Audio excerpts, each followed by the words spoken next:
So I have these video clips.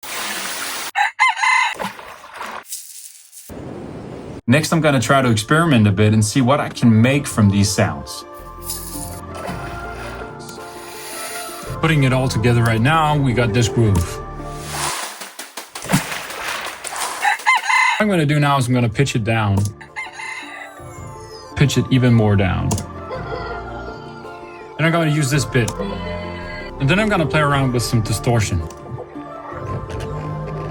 And I'm ending up with this sound. And when making these sounds, it's always nice to know sort of the direction you're going. And obviously it's not gonna be this dystopic, but it could be. And here is the result of all these video clips put together.